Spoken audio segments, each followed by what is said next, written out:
les confinés de 5e. Bon, ce confinement commence à durer un petit peu longtemps, mais bon, on n'a pas d'autre solution, donc on continue. Aujourd'hui, question numéro 3. Comment va-t-on faire pour faire briller non plus une lampe avec une pile, mais 2 lampes avec une pile? Donc, j'ai préparé 2 lampes ici, et certains avaient déjà testé lors de la première séance de travaux pratiques. Je vais brancher tout simplement mes fils à la première lampe, un fil va à la première lampe, et ensuite j'enchaîne sur la deuxième lampe et je reviens à la borne moins de la pile, et vous voyez que les 2 lampes brillent. Donc rien de plus simple. Quand vous le ferez, vous ferez bien attention à écarter les fils de façon à bien voir cette boucle, puisque c'est un circuit avec une seule boucle. On appelle ce type de circuit un circuit en boucle simple, et son vrai nom, c'est le circuit en série. Donc, en 5e, vous l'appellerez soit circuit en boucle simple, soit circuit en série. Le problème, regardez ce qu'il se passe si je dévisse une lampe. Immédiatement, elle s'éteint, c'est normal, je simule une lampe grillée. En revanche, l'autre s'est éteinte aussi. Et il en est de même si c'est la première lampe que je dévisse, les 2 lampes s'éteignent instantanément. Quand je dévisse une lampe, je simule une lampe grillée. C'est un gros inconvénient. Imaginez à la maison, le jour où la cafetière tombe en panne, vous ne pouvez plus regarder la télévision, ce serait quand même un problème. Eh bien, donc, on a trouvé une autre solution, ce qu'on va appeler le circuit en dérivation. Cette fois-ci, les 2 lampes, je les mets parallèlement, l'une par rapport à l'autre. Je repars de la pile, je fais ma première boucle. La première lampe va alors briller tout à fait normalement, mais cette fois-ci, je repars de la lampe. Hop. Bien sûr, par souci de simplicité, je mets les fils rouges d'un côté et les fils noirs de l'autre, mais ça n'a aucune importance. Donc, vous voyez, cette fois-ci, il y a non plus une boucle, mais 2 boucles.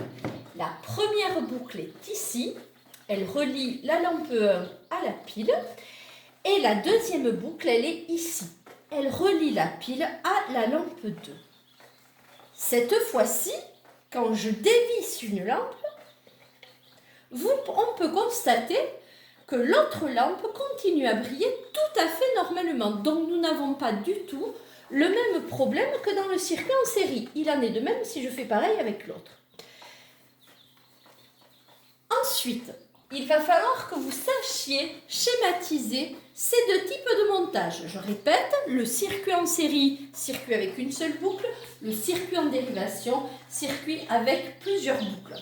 Alors, ici, j'ai pris 2 lampes, donc il y a 2 boucles dans le circuit en dérivation, mais bien sûr, il pourrait y en avoir 3 s'il y avait 3 lampes. Alors, je vous mets le schéma du circuit en série que vous devrez remplir sur la fiche. On peut aussi le schématiser de cette façon.